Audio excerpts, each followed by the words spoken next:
போன எபிசோட்ல பாத்திருப்பீங்க, நம்ம ஹீரோ வந்துட்டு நார்த் கொரியன் கேப்டன் வந்துட்டு கன் பாயிண்ட்ல நிப்பாட்டி இருப்பாரு. அவர் கூட என்னை சுடுறா அப்படின்னு இருப்பாரு. சோ என்ன நடந்தது அப்படிங்கறத இப்பதான் வந்து சொல்றாப்ல. இந்த கேப்டன் வந்துட்டு அவருடைய டீம்மேட் ஒருத்தர் வந்து போட்டு தள்ளி இருப்பார்ல. சோ போட்டு தள்ளிட்டு அவருடைய போனை எடுத்துட்டு வந்திருப்பாரு. அப்ப வந்து போன் கால் வந்திருக்கு. அந்த போன் கால் எடுத்து பேசும்போது அங்கிட்டு இருந்து யாருன்னு பார்த்தா ஆல்மோஸ்ட் நார்த் கொரியால இருந்து ஒருத்தர் வந்திருந்தால ஆபீசர், அவன் தான் வந்து திருட்டு பையன். இத கண்டுபிடிச்சிடறாப்ல. சோ அவர் வந்து அப்போ நீ தான் அந்த டெரரிஸ்டா அப்படின்னோனே, நான் டெரரிஸ்ட் இல்லடா, இப்போ நீ தான் டெரரிஸ்ட் அப்படின்றா. என்னடான்னு பார்த்தா சைனீஸ் போலீஸ் வந்து அவனை அரெஸ்ட் பண்ணிருது. அப்படியே இங்க காட்டுறானுங்க. நம்ம ஹீரோட்ட வந்துட்டு கேக்குறாப்ல, இங்க பாரு உன்ட்ட நான் பிச்சை கேட்கிற மாதிரி கேட்கறேன்டா, தயவு செய்து என்னை இங்கே கொன்று என்னை விடாத அப்படின்றாப்ல. ஆனா நம்ம ஹீரோ வந்துட்டு டேய் உளராதடா, உன்னை வந்து சேஃபா வந்து கொண்டு போய் விடுறதாண்டா என்னுடைய இது அப்படின்ற மாதிரி சொல்லிடுறாப்ல. அதே நேரத்தில் அவர் வந்து இல்ல இல்ல என்னை கொன்னுடு அப்படின்னு சொல்லிட்டு கன் பாயிண்ட்ல நிப்பாட்டுறாப்ல. நம்ம ஹீரோ ஒரு மாதிரி ஆடி போய் நிக்கிறாரு. என்னடா பண்றதுன்னு தெரியல. நார்த் கொரியாக்கு அனுப்புனாலும் இவன் செத்துருவான், இங்கேயும் விடவும் முடியாது, வச்சிருக்கவும் மாட்டாங்க, என்னடா பண்றது அப்படின்னு யோசிக்கிறாப்ல. நம்ம ஹீரோ வந்து முடியவே முடியாது, உன்னைய வந்துட்டு நான் எங்கேயும் அனுப்ப மாட்டேன், என்னுடைய கடமையை நான் செய்வேன் அப்படிங்கிற மாதிரி நின்றாப்ல.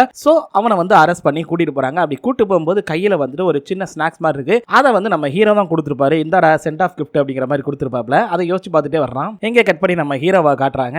ஆக்சுவலி வந்து இந்த விண்டோவை க்ளோஸ் பண்ண முடியாதா, ரொம்ப குளிருது அப்படிங்கிற மாதிரி சொன்னோடனே அவங்க அப்படியே பாக்குறாங்க நம்ம ஹீரோயினி. டப்புனு ஐயோப்பா திரும்ப வலிக்குதே இந்த இடத்துல அப்படின்றப்ப எந்திரிச்சு உட்காருங்க அப்படின்னோடனே எஸ் மேம் அப்படின்னு எந்திரிச்சு உட்காராரு. ஆமா நீ தான் இந்த இதை உடைச்ச விண்டோவை அப்படின்னோடனே, இல்ல இல்ல நான் உடைக்கல, ஆக்சுவலி அவன் தான் உடைச்சது. ஓ அப்ப வந்து அந்த கீழே அவன் தான் உடைச்சான், நான் எங்கேயுமே உடைக்கல, நான் எதுவுமே பண்ணல அப்படின்றாரு. அப்ப வந்துட்டு இதுக்கு யார் பே பண்ணுவா, அவன் உன்னோட ஃப்ரெண்டு தானே, அவன் தானே பே பண்ணணும், பே பண்ணாம நீ பாட்டுக்கு அனுப்பிச்சு விட்ட, நீ தான் இதுக்கு பே பண்ற அப்படின்னோடனே, என்னது நான் பே பண்ணணுமா, உடைச்சது அவன் தாயா, அவன் உன் ஃப்ரெண்டு தானே, ஏன்னா என் பாய் ஃப்ரெண்டோட ஃப்ரெண்டு நார்த் கொரியா காரனா, அதனால என் பாய் ஃப்ரெண்டு தான் பே பண்ணி ஆகணும் அப்படிங்கிற மாதிரி சொல்லிடுறாங்க. நம்ம ஹீரோ தலையை தொங்க போட்டுக்கிறாரு. சரிங்க மேடம் அப்படின்னு அப்படியே கட் பண்ணி நம்ம ஹவானோட ஒய்ஃப் இருந்தாங்கல்ல பிரெக்னென்ட்டா, சோ அவங்களும் நம்ம ஹீரோயினோட ஃப்ரெண்டு வந்துட்டு பேசிட்டே வராங்க. அந்த நேரத்தில் அந்த கிமி அப்படின்ற ஒரு பொண்ணு வந்துச்சுல, அந்த டாக்டர் அந்த பொண்ணு வந்துட்டு ஏன்னா நீங்க இன்னும் கிளாத் மாத்தலையா அப்படின்ற மாதிரி பேசிட்டு இருக்காங்க. ஆல்மோஸ்ட் நம்ம ஹீரோயினோட ஃப்ரெண்டுட்ட வந்து ஏதோ கேள்வி கேட்கும்போது அவங்க பதில் சொல்றாங்க. அந்த நேரத்தில் இந்த பொண்ணுக்கு வந்துட்டு வலி வந்தது. வலி வந்து டபக்கு பக்கத்தில் இருக்க அந்த டாக்டரோட முடியை பிடிச்சிக்கிட்டு ஐயோமா முடியல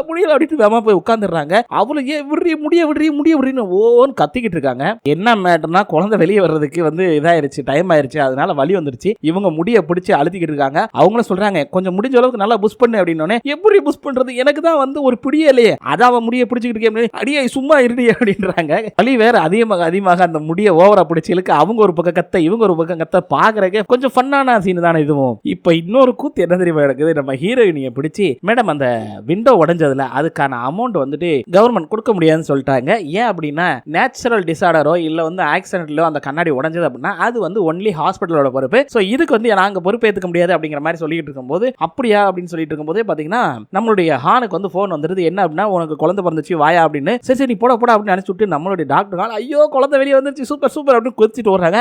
மேடம் சைன் பண்ணணும் அப்படின்றப்ப அவங்க பாட்டுக்கு ஓடிடுறாங்க. இப்ப சவுத் கொரியால வந்துட்டு இவனை அரெஸ்ட் பண்ணிருக்காங்கல்ல, இவன் நேரா கொண்டு போய் அந்த நார்த் கொரியாவோட யாரை வந்து வில்லனோ அவன்கிட்டயே கொண்டு போய் ஒப்படைக்கிறாங்க. அவன் வந்துட்டு சரின்னு சொல்லிட்டு அங்க அவங்கள அனுப்பிச்சு வச்சுட்டு, அப்புறம் அந்த ஃபைல் எங்க வச்சிருக்க, நீ நினைக்கிற மாதிரி நார்த் கொரியாவும் சவுத் கொரியாவும் இப்போதைக்கு ஒன்னாகாது புரியுதா, அப்படிலாம் ஒன்னாகலாம் விட்டுற மாட்டோம் அப்படின்ற மாதிரி ஒரு மாதிரியா பேசுறான். என்னடான்னு பார்த்தா பையன் வந்து நிறைய டெரரிஸ்டோட கனெக்ஷன், அது போக வந்து நிறைய வந்து பணம் வந்து கையாடர் பண்ணியிருக்கான், நிறைய விஷயத்த வந்து இது பண்ணிப்பான் போல இல்லீகலா. சோ அதை மறைக்கிறதுக்காகத்தான் எல்லாம் பண்ணிக்கிட்டு இருக்கான். அதை பத்தின ஒரு ஃபைல் தான் தலைவன் கிட்ட சிக்கிக்கிச்சு. அதனாலதான் இவன் வந்து அந்த ஃபைலை கேட்டுக்கிட்டு இருக்கான். அவன் வந்து கொடுக்காம இருக்கவும் டப்புன்னு போய் அந்த ஸ்கிரீனை வந்து திறந்துட்டு இப்ப சொல்லு உன்னோட கடைசி வார்த்தையை அப்படின்றப்பதான் வந்து பார்த்தா தெரியுது அவனுடைய செஸ்ட்ல வந்துட்டு லேசர் லைட் இருக்குது. அதாவது வந்து ஸ்னைப்பர் வந்து பாயிண்ட் பண்ணி நிக்கிறாங்க. சோ இவன் அதை புரிஞ்சுக்கிட்டு நீ என்ன சொன்னாலும் சரிதான், உன்னை கொல்லாம விட மாட்டேன்டா அப்படின்னு சொல்லிட்டு படக்குன்னு அங்க இருக்கிற ஒரு சரக்கு பாட்டில் எடுத்து உடைச்சு அவனை போய் கொல்ல போனா அவனை ஷூட் பண்ணிடுறானுங்க. பையன் அங்கேயே சரிஞ்சிடறான். லூசு பையன் அப்படின்னு சொல்லிட்டு இவன் பாட்டு கிளம்பி போய் இங்க சவுத் கொரியால இருக்கக்கூடிய அதாவது வைஸ் பிரசிடென்ட் பேசிக்கிட்டு இருக்கான். இந்த மாதிரி வந்து இந்த ஃபைல சைன் பண்ணுங்க அப்படின்றப்ப என்ன யோசிச்சு தான் பேசுறீங்களா, ஆல்மோஸ்ட் நாங்க சொன்ன டீலுக்கு வந்து ஒத்துக்காம நீங்க இப்ப புதுசா ஒரு டீல் போடுறீங்க, எப்படி வந்து சைன் பண்ண முடியும் அப்படின்றப்ப அதெல்லாம் இல்ல, இங்க பாருங்க என்னைக்குமே நார்த் கொரியா தான், சவுத் கொரியா தான், ரெண்டு பேருக்கு ஆகாதுங்கிறது அப்படியே இருந்துட்டு போட்டோம், எனக்கு தேவை இந்த ஃபைல நீங்க சைன் பண்ணுங்க அப்படின்றப்ப அப்படியா அப்ப இத பார்த்துட்டு பேசுங்க அப்படின்னு சொல்லிட்டு நம்ம தலைவர் என்ன பண்றாப்லனா வைஸ் பிரசிடென்ட் இவன் எந்த ஃபைல தேடிக்கிட்டு இருந்தானோ அந்த ஃபைல தூக்கி காட்டுறாப்ல. பரவாயில்லையே உங்க ஆட்கள் எல்லாம் வந்துட்டு ரொம்ப பணம் செலவழிக்கிறாங்க போல இருக்கு, அப்பா எவ்வளவு ஜீரோ எத்தனாயிரம் கோடி இது வரைக்கும் கொள்ளையடிச்சிருக்கீங்க, பரவாயில்லையே நிறைய சம்பாரிச்சிருக்கீங்க அப்படின்னு அவன் அப்படியே பார்க்கறான். கட் பண்ணா இந்த ஆள் வந்துட்டு வெளியே வர்றாப்ல. பார்த்தா நார்த் கொரியாவோட சோல்ஜர்ஸ் அதாவது வந்து அவர் கூட வந்திருப்பாங்கல்ல அவங்க எல்லாருமே கட்டம் கட்டிடுறாங்க. என்ன விஷயம் எதுக்காக இப்படி வந்து நிக்கிறீங்க அப்படின்றப்ப சார் கேப்டன் ஆன் வந்துட்டு எல்லாமே அப்ரூவல் ஆயிட்டாப்ல, அவர் எல்லா ஃபைலையும் எங்க கிட்ட கொடுத்துட்டாரு, எல்லா டீடைலும் கொடுத்துட்டாரு, எவிடன்ஸ் எல்லாம் கொடுத்தாச்சு, அதனால நாங்க உங்களை அரெஸ்ட் பண்றோம் அப்படின்றப்ப என்னது கேப்டன் நானே அவன் எப்படி உயிரோட இருந்தான், நான் தான் அவனை ஷூட் பண்ணனே அப்படின்றப்ப இப்பதான் விஷயத்தை காட்டுறானுங்க. பார்த்தா அந்த லென்ஸ் வழி அப்படி கொண்டு போய் காட்டுறானுங்க. பார்த்தா நம்ம ஹீரோ தான் நிக்கிறாப்ல. அவர் வந்து அங்க ஆல்ரெடி ஸ்னைப்பர் ஒருத்தர் இருந்திருப்பான்ல, அவங்கள பூரா நம்ம ஹீரோட டீம் வந்து அடிச்சு லாக் பண்ணிட்டு நம்ம ஹீரோ ஸ்னைப்பர் வச்சு நின்னுட்டு இருக்காப்ல. அவன் பேசுறதையும் வந்து பக் வச்சு கேட்டுட்டு இருக்காரு. கரெக்டா அவன் அந்த இடத்துக்கு வரும்போது படக்குன்னு ஷூட் பண்ணிடுறாரு. இதை நம்பி இவனு வந்து போயிருப்பான்ல. ஆல்மோஸ்ட் அவன் வந்துட்டு அந்த வில்லன் கூட பேசுறப்போ அந்த கான்வர்சேஷன்ல அந்த பாஸ்வேர்டை சொல்லியிருப்பான். அதை கரெக்டா கேப்சர் பண்ணி நம்ம ஹீரோ வந்து டிரான்ஸ்ஃபர் பண்ணிடுவார். இந்த மாதிரி பாஸ்வேர்டு கிடைச்சிருச்சு அப்படின்னு சொல்லிட்டு சோ அதை வச்சு அந்த ஃபைலை பூரா ரெக்கவர் பண்ணிடுவாங்க. சோ இப்படித்தான் நம்மளுடைய சவுத் கொரியாவுடைய வைஸ் பிரசிடென்ட் அந்த ஃபைல் எல்லாம் வந்திருக்கும். அப்படியே இந்த கேப்டன் நார்த் கொரியா கேப்டனை காட்டினா அவர் சொல்றாப்ல நம்ம ஹீரோட்ட, பரவாயில்லையா உன் ஷூட்டிங் திறமை நல்லா இருக்கு, ஆனா என்ன கொஞ்சம் மிஸ் ஆயிருந்தா செத்து இருப்பேன், என்னை கொல்லாம விட்டு வச்சிருக்கே அப்படின்றாப்ல. அதே நேரத்தில் வந்து இந்த நார்த் கொரியாவோட ஆட்கள் வர்றாங்க. அவங்க வந்து அரெஸ்ட் பண்ண போறப்ப ஒரு நிமிஷம் எனக்கு ஒரு 2 நிமிஷம் தர முடியுமா, ஒரு ஸ்நாக்ஸ் மட்டும் சாப்பிட்டுக்கிறேன் அப்படின்னு சொல்லிட்டு அந்த ஸ்நாக்ஸ் எடுத்து சாப்பிட்றாப்ல. கட் பண்ணா அதுக்கப்புறம் தான் எல்லா தகவலையும் கொடுத்துருப்பாப்ல. இவனை வந்து அரெஸ்ட் பண்ணிருப்பாங்க. நம்ம ஹீரோ ஆல்மோஸ்ட் அடிபட்டதுனால வெளியே போக கூடாதுன்னு சொல்லியிருப்பாங்கல்ல, அதே மாதிரி இங்க ஆஸ்பத்திரிக்கு வந்து பார்த்தா நம்ம ஹீரோயினி வந்துகிட்டு இருக்காங்க. நம்மளோட லீ தான் வந்துட்டு டே 10 மினிட் டிஸ்டன்ஸ்ல கடவும் ஆளு வேகமா ரெடி ஆகுடா அப்படின்றப்ப டே இதை என்ன பண்ண சொல்றேன், இந்த பேண்ட் வந்தே தொலைய மாட்டேங்குதுரா அப்படிங்கிற மாதிரி சொல்லிட்டு இருக்கும்போது டே அவ 5 மினிட் டிஸ்டன்ஸ் வந்துட்டா எனக்கு தெரியாது அப்படின்னு சொல்லி குடுக்குடுன்னு ஓடி போய் புக் எடுத்து நின்னுக்கிறாப்ல. நம்ம ஹீரோ அப்படியே வந்து தூங்குற மாதிரி ஆக்ட் பண்றாப்ல. அங்க வந்தோடனே ஹீரோயினி பாக்குறாங்க. நம்ம லீ வந்துட்டு எனக்கு தெரிஞ்ச அவன் டயர்டா இருக்குன்னு தூங்குறான் அப்படின்னு. அப்படியா இவன் எங்கேயும் வெளியே போனானா அப்படின்றப்ப சேச்சா அதெல்லாம் இல்ல, பையன் வந்து இங்கதான் இருக்கான் அப்படின்றாப்ல. சரி ஓகே அப்படின்னு சொல்லிட்டு கிளம்பிடுறாங்க.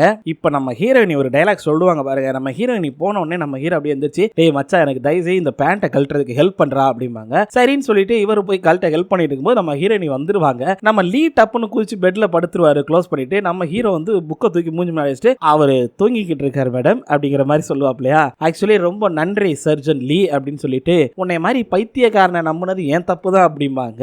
என்ன சொல்ல வர்ற நீ அப்படின்னு உங்க பார்வையிலே அந்த வால் வீசுறதுமாங்களா அது மாதிரி வாழை வீசிட்டு போவாங்க. கட் பண்ணா நம்ம ஹீரோயினி அங்க யோனை பார்க்க வந்திருக்காங்க. என்னம்மா இங்க வந்திருக்க திடீர்னு, எப்படி இருக்க, எப்படி போயிட்டு இருக்க அப்படின்றப்ப நல்லா தான் இருக்கேன். ஆமா யோ மின்ஜின் வந்து பொழைச்சிட்டானா அப்படின்றப்ப பரவாயில்ல அவன் இன்னும் சாகல உயிரோட தான் இருக்கான், என்ன அவனை பார்க்க வந்தியா அப்படின்னு. ஆமா அப்படின்றாங்க. சரி சர்ஜன் லீயும் உள்ள இருக்காப்ல உனக்கு தெரியுமா அப்படின்றப்ப தெரியும் கார் பார்க்கிங்ல பார்த்தேன் கார் இருந்துச்சு அப்படின்றாங்க. அதெல்லாம் இருக்கட்டும், என்ன உங்க 2 பேருக்குள்ள எதுவும் சண்டையா, 2 பேரும் ஒரு மார்க்கமா சுத்துறீங்களே அப்படின்றப்ப சண்டை எல்லாம் இல்ல, நாங்க 2 பேரும் பிரேக்கப் பண்ணிக்கிட்டோம் அப்படின்னு. என்னது பிரேக்கப்பா, என்ன சொல்ற, நீங்க அவ்வளவு லவ் பண்ணிட்டு இருந்தீங்க எப்படி பிரேக்கப் அப்படின்னு. அதெல்லாம் காரணம் கேட்காத அப்படின்னு. சரி சரி ஓகே ஓகே ஒத்துக்கிறேன் அப்படின்னு சொல்லிடுறாங்க. சரி நான் போய் யோன் மின்ஜூனை பாக்குறேன் அப்படின்ட்டு கிளம்புறாங்க. என்ன பண்றது என் மனசு என்கிட்டயே இல்ல அப்படின்னு இவங்க ஒரு பக்கம் புலம்புறாங்க. நம்ம ஹீரோனி நம்ம யோன் வந்துட்டு யோன் மின்ஜூவை பாக்குறக்கா வந்திருக்காங்க. சோ அங்க வந்தோடனே இந்தா உனக்கு தான் அப்படின்னு கொடுத்தோன்னே நம்ம ஹீரோ அப்படியே பாக்குறாப்ல. ஆமா என்ன 2 பேரும் ஒரு மாதிரியா இருக்கீங்க, ஏடா அவன் வந்திருக்கல அட்லீஸ்ட் ஒரு சீட்டு கூட ஆஃபர் பண்ண மாட்டியாடா அப்படின்றப்ப இல்ல மச்சான் நீங்க 2 பேரும் பேசிட்டு இருங்க நான் கிளம்புறேன் அப்படின்றாங்க. உடனே வந்துட்டு இவங்க வந்துட்டு இல்ல நான் கிளம்புறேன் அப்படின்னு சொல்ல, லீ இருந்துட்டு இல்ல நான் கிளம்புறேன்னு சொல்ல, யோன் வந்துட்டு இல்ல நான் கிளம்புறேன்னு சொன்ன. நம்ம ஹீரோ அங்க இருக்கிற ஜூஸ் எல்லாம் எடுத்து கொடுத்துட்டு முதல்ல 2 பேருமே கிளம்புங்கடா, பெரிய இம்சையா இருக்கு உங்க 2 பேரோட, என்ன காரணத்துக்காக சண்டை போறீங்கன்னே தெரியல, ஆனா சண்டை மட்டும் போறீங்க பிரேக்கப் பண்றீங்க திரும்ப ஒண்ணு சேரீங்க. இவன் எப்ப பார்த்தாலும் வந்துட்டு இந்த முடியை இப்படி எடுத்து விட்டு அழகா இருக்கும் பொண்ணுங்களுக்கு, இது இப்படி அழகா இருக்கும் அப்படின்னு சொல்லிட்டு உன்னைய வர்ணிக்கிற மாதிரியே பேசிக்கிட்டே இருக்கான்.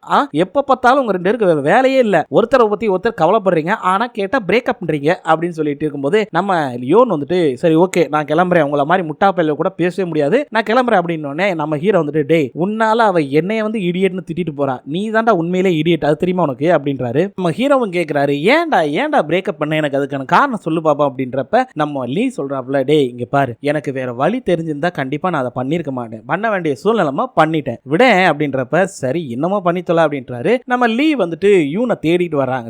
ஆக்சுவலி வந்துட்டு அவர் அப்படி தேடிட்டு வரும்போது பாத்தீங்க அப்படின்னா ஒரு இடத்துல நிழல் இருக்கும். அப்பதான் பாக்குறாரு யூன் ஒரு சுவத்துல அப்படி ஒட்டிக்கிட்டு ஒரு ஓரமா நின்னுட்டு இருக்காங்க. இவர் வருவாருன்னு தெரிஞ்சிருந்தே நிக்கிறாங்க போல இருக்கு. சோ கண்ணில் அப்படியே கண்ணீர் மல்க அப்படி நிக்கிறாங்க. சோ 2 பேருமே ஒரு மாதிரி ஃபீலிங்கோட பார்த்துட்டு இருக்கும்போது நம்ம டாக்டர் விங்கும் நர்ஸ் சாயும் வந்து பேசிக்கிறாங்க. ஆக்சுவலி என்ன நடக்குதுங்க, ஏன் இவங்க 2 பேரும் இப்படியே இருக்காங்க அப்படின்றப்ப 2 பேரும் மாறி இல்ல யூன் வந்துட்டு ஒரு நல்ல பொண்ணு, சோ அவங்களோட காதலை வந்து வெளிப்படுத்தாமலே இருக்காங்க அப்படிங்கிற மாதிரி சொல்லிட்டு இருக்காரு. அதே நேரத்தில் நர்ஸ் சாய் வந்துட்டு எனக்கு தெரிஞ்சு சர்ஜன் லீயும் வந்துட்டு ரொம்ப நல்ல மனுஷன் தெரியுமா, அவரும் அதனாலதான் வந்துட்டு அவங்களுடைய காதலை வெளிப்படுத்தாம அப்படியே மறைச்சே வச்சுக்கிட்டு இருக்காங்க அப்படிங்கிற மாதிரி ஒரு கான்வர்சேஷன் போய்கிட்டு இருக்கு. உடனே நம்ம டாக்டர் விங் இருக்கார்ல, ஆக்சுவலி வந்துட்டு உனக்கு டியூட்டி எப்போ முடியுது, முடிஞ்சோடனே ஃப்ரீயா தானே இருக்க வா போலாம் அப்படின்னு சொல்லிட்டு டியூட்டியை முடிச்சுட்டு நேரா ஒரு கார் ஷோரூம் கூட்டு போறாங்க. என்னப்பா அப்படின்றப்ப இல்ல நான் ஒரு புது கார் வாங்க போறேன் அப்படின்றாரு. எதுக்கு இப்போதைக்கு கார் அப்படின்னா ஆமா வெறும் பணத்தை சேர்த்து வச்சு விட்டு என்ன பண்ண போறேன் கொஞ்சமா செலவு பண்ணணும்ல அப்படின்னு சொல்லிட்டு சரி ஓகே உனக்கு என்ன கலர் ஃபேவரட் பிடிக்கும் அப்படின்றப்ப எனக்கு என்னத்த அப்படின்னு தேடி பார்த்துட்டு ஒரு ப்ளூ கலர் காரை வந்துட்டு இது எனக்கு பிடிச்சிருக்கு அப்படின்னோடனே ஓகே அப்ப புக் பண்ணிடுவோம் அப்படின்றாப்ல. சரி வேமா புக் பண்ணு பசிக்குது அப்படின்னோடனே இந்த புக் பண்ணிட்டு வரேன் செல்லம் அப்படின்னு சொல்லிட்டு புக் பண்ணிட்டு அவங்க கிளம்பிடுறாங்க. சோ இப்பதான் வந்துட்டு இந்த நார்த் கொரியா சவுத் கொரியாவுக்கு என்ன டீல் போட்டாங்க அப்படிங்கறதே காட்டுறாங்க. சொல்றாங்க. என்ன மேட்டர்னா நம்ம ஹீரோயின் வந்து டிவில நியூஸ் பாக்குறாங்க. அங்க வந்து சொல்றாங்க இந்த மாதிரி நார்த் கொரியாவுக்கும் சவுத் கொரியாவுக்கு இருந்த ஒரு மிகப்பெரிய விஷயம் இன்னைக்கு வந்து இதா இருக்குது. என்ன அப்படின்னா அங்க இருந்து வெளியே வந்து நார்த் கொரியா விட்டு சவுத் கொரியாவுக்கு வந்த நிறைய ஃபேமிலிஸ் வந்து நிறைய ஃபேமிலி மெம்பர்ஸ் பிரிஞ்சாங்கல்ல, அவங்க எல்லாரும் மீட் பண்ணிக்கிறதுக்காக ஒரு இது ரெடி பண்ணாங்க. சோ அது இன்னைக்கு நடந்துருச்சு. சோ இதுல போய் நிறைய சவுத் கொரியால இருக்கக்கூடியவங்க நார்த் கொரியால இருக்கவங்கள பாத்துருக்காங்க, நார்த் கொரியால இருக்கிறவங்க சவுத் கொரியால இருக்கிறவங்களையும் பாத்துருக்காங்க அப்படிங்கிற விஷயத்தெல்லாம் சொல்றாங்க. சோ ஆல்மோஸ்ட் என்ன அப்படின்னா நார்த் கொரியாலையும் சவுத் கொரியாலையும் வந்துட்டு தனித்தனியா பிரிஞ்சிருப்பாங்கல்ல, சொந்தங்கள் இருப்பாங்க, அவங்க ஒருத்தர் மீட் பண்றதுக்காக ஏற்பாடு பண்ண ஒரு விஷயம் தான் அந்த அக்ரிமெண்ட். சோ அது நல்லபடியா நடந்துருச்சு அப்படின்னு சொல்லிட்டு நியூஸ்ல சொல்லும்போது நம்ம ஹீரோனி பார்த்து ஒரு வழியா வந்து சந்தோஷப்படுறாங்க. பரவாயில்ல இவனால நல்லதா நடந்திருக்கு அப்படின்னு.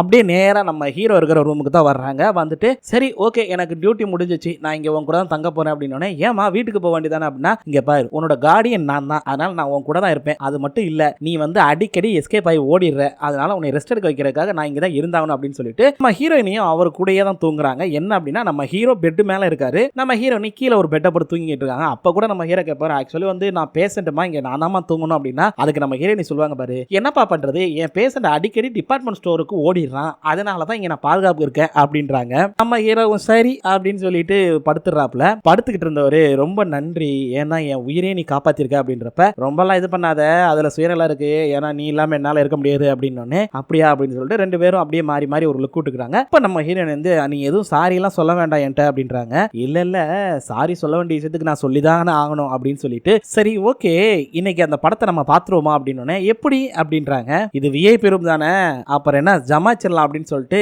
அவர் வந்து ப்ரொஜெக்டர் வச்சுட்டு அந்த படத்தை போடுறாங்க. போட்டுட்டு நம்ம ஹீரோ பா ஒரு வழியா எப்படியோ இந்த படத்தை இன்னைக்கு முழுசா பார்க்க போறோம் ரெண்டு பேரும் அப்படின்னு ரெண்டு பேருமே சந்தோஷப்படுறாங்க. அதே நேரத்தில் வந்துட்டு படம் போடுறாங்க. ஸோ ரெண்டு பேரும் அப்படியே ஜாலியா படத்தை பார்த்துட்டு பார்த்தா ரெண்டு பேரும் கட்டி பிடிச்சி தூங்கிட்டு இருக்காங்க ஒரே பெட்ல. அப்ப நம்ம ஹீரோயினி வந்துட்டு ரொம்ப நாள் ஆசை எனக்கு, ரொம்ப நாள் கழிச்சு நான் நிம்மதியா தூங்க போறேன், இவன் கூட இருக்கிற ஒவ்வொரு செகண்டுமே நான் சந்தோஷமா தான் இருக்கேன் அப்படிங்கிற மாதிரி சொல்றாங்க. ஸோ இதோட இந்த எபிசோட முடிச்சிடறானுங்க. நாளைக்கு என்ன நடக்குது அப்படிங்கறத நாளைக்கு பார்க்கலாம் மக்களே. மீண்டும் நாளை சந்திக்கலாம். நன்றி.